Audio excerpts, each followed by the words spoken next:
What's beef? Beef is when you need your editor to go to sleep. So we got a recent interview from the creator of Bleach. The man hasn't really spoken that much since Bleach ended in, I believe, August of 2016. It's been a while. We got here and there. We got that really sad and tragic story. We got a little more insight into why Bleach ended and shit like that. But we got part one of a two-part interview.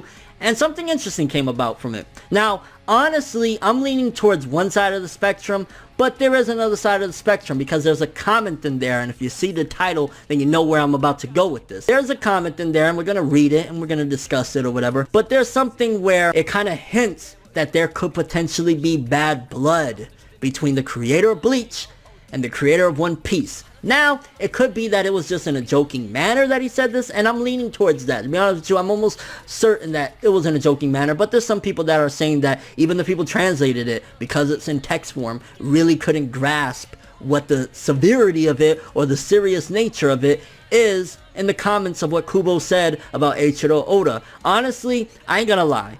And this is the conspiracy theorist inside of this motherfucker right here, sitting here in this chair right here. I have thought that Kubo, creator of Bleach, wasn't the biggest fan or wasn't that close with Eiichiro Oda, because if you remember 2009 and onward for a while up until, what was it, probably Fullbring arc is where it really went all downhill, but even a little bit before then, Bleach was one of the pillars of Shonen Jump, right? It was big three, it was very popular, it was One Piece, Naruto, and then Bleach, popularity wise, and we never really seen any type of collaborative efforts. I mean, even when, you know what I'm saying, Naruto ended, One Piece, you know, Eiichiro Oda said something to him, and, you know, Kishimoto, creator of Naruto, actually put a little, I believe it was a straw hat on the Hokage mountain and shit like that. Like, there was some cool shit. They've always talked about each other, but we never really seen any interactions with Kubo. And I believe there was also something where there was drawings and tributes to One Piece, and I believe Kubo was one of the only people who didn't. Again, I might be misremembering, but I've always had this suspicion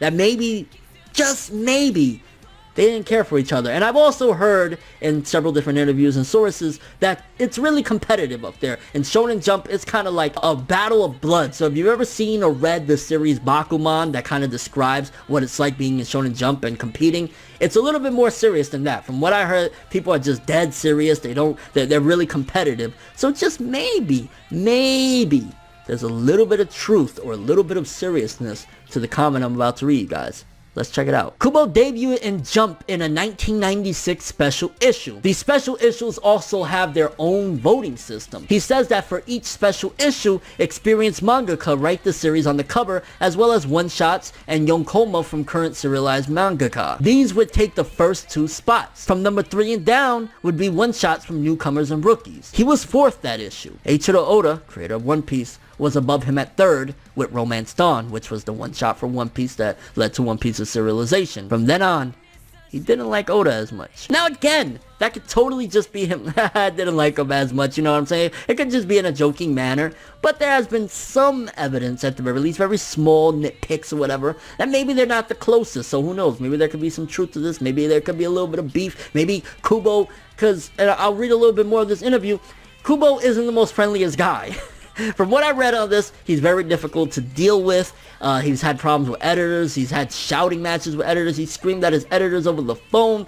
So you never know. Maybe Kubo was some gangsta-ass motherfucker that just never took no shit. And ever since that happened, he was like, yo, a straw hat pirate, shove this up your ass, boy.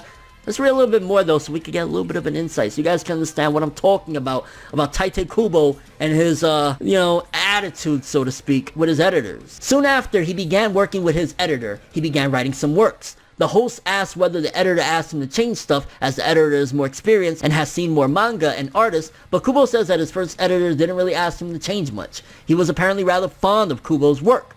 Kubo would also not change much. Even if the editor tells him to change something, if he thought it was interesting, he wouldn't change it. His editor didn't really make much of a fuss and let it through though. Kubo doesn't really remember much from this time with that editor, as nothing left an impression that happened. During the 15 years of Bleach, his editor changed around 7 to 8 times, though he didn't really count, as his editors would sometimes stop in the middle due to them moving up or whatever reason, and a new editor would come in. He had a good relationship with his editors, though he would be harsh when there was a misprint. He would yell on the phone at those times, but he would still have a good relationship with the editor after that. In Japanese culture, from what I understand, shit like that is very rude and very disrespectful. So, again, Kubo could just be trying to save his ass of saying, yeah, I yelled at that motherfucker, but nah, we were still cool, you know, we were still chill. And again, I'll have the full interview in the description so you could kind of read. Again, this is only part 1 of this 2-part interview or whatever, but it seems as though Kubo was a little bit of a kind of tough cookie to work with. Honestly, if I was his editor and I told him, bro, change something, I'm taking that manuscript and I'm smacking the shit out of him, you know what I'm saying? So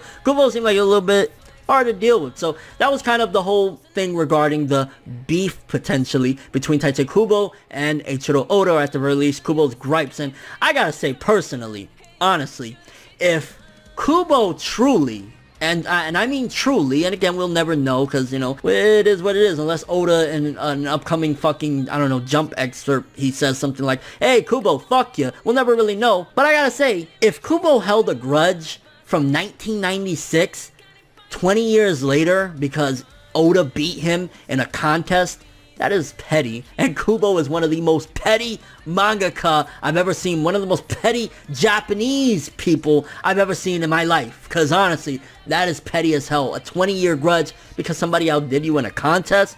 Bro, that's petty. But now let's talk about a couple more interesting things in this interview. Apparently, Tite Kubo, creator of Bleach, he had the ending planned out from the very beginning, and we heard a little bit about this, but apparently in his mind, from right when he started Bleach, he had an idea of, no, when I end it, I wanted to be a sort of passing the torch to the next generation type of ending, and he kept with that no matter what. So that's something that I gotta say kudos, especially if you've seen about a month back or a few weeks back, the creator of Fairy Tail kind of just made shit up as he went along. He didn't have the ending planned. Kubo stood for 15 years like, that's the way I'm ending my series. So I gotta give him props. Let's read that part. He had already decided on the ending at the beginning. In his case, he writes with certain scenes in mind and then connects them together, so he had already decided on the final scene. Filling the parts in between was his main writing style. The ending didn't change the entire 15 years, as he had already decided to end with a quote-unquote next generation taking over type of scene. This also worked out well even if he was cancelled in between, as he was basically kicking it down the line as he was writing and could end it there.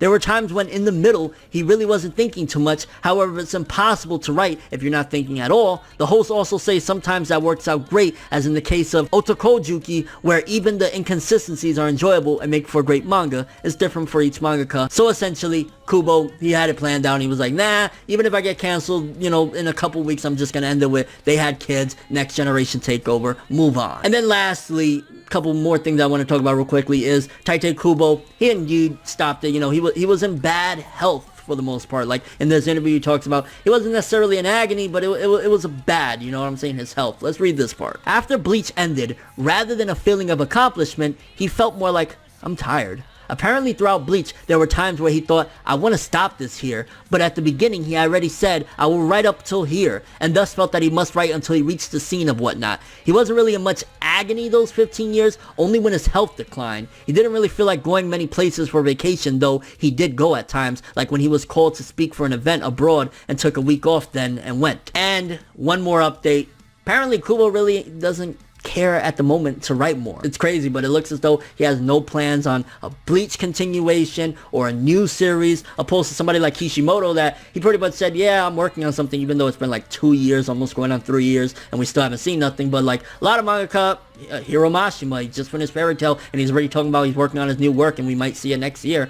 Kubo doesn't care, which in the beginning of this interview, he talks about that he lives in Roppongi Hills, which Roppongi Hills is a very expensive place to live. So the man, Bleach made him millions, royalties is keeping him afloat, so he don't really give a fuck. But let's read the last line. He doesn't really have anything to say regarding new works, as he says he's not doing anything right now. So yeah, quite a bit to get from this interview from Tite Kubo, creator of Bleach.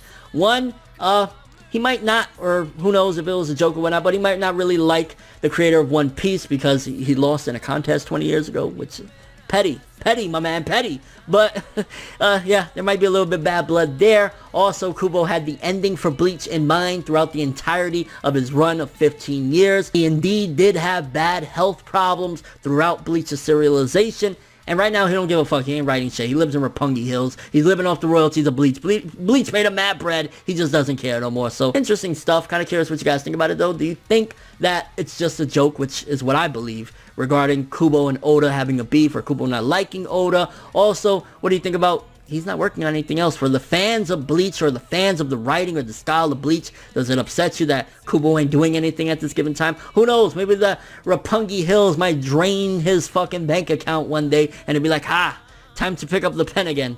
Your overall thoughts of all this? It's interesting though, and I really respect that throughout 15 years, he was like, I'm ending my manga this way, and he stuck to it. I wish creator of Fairy Tail Hero Mashima would have done the same thing. Damn, bro.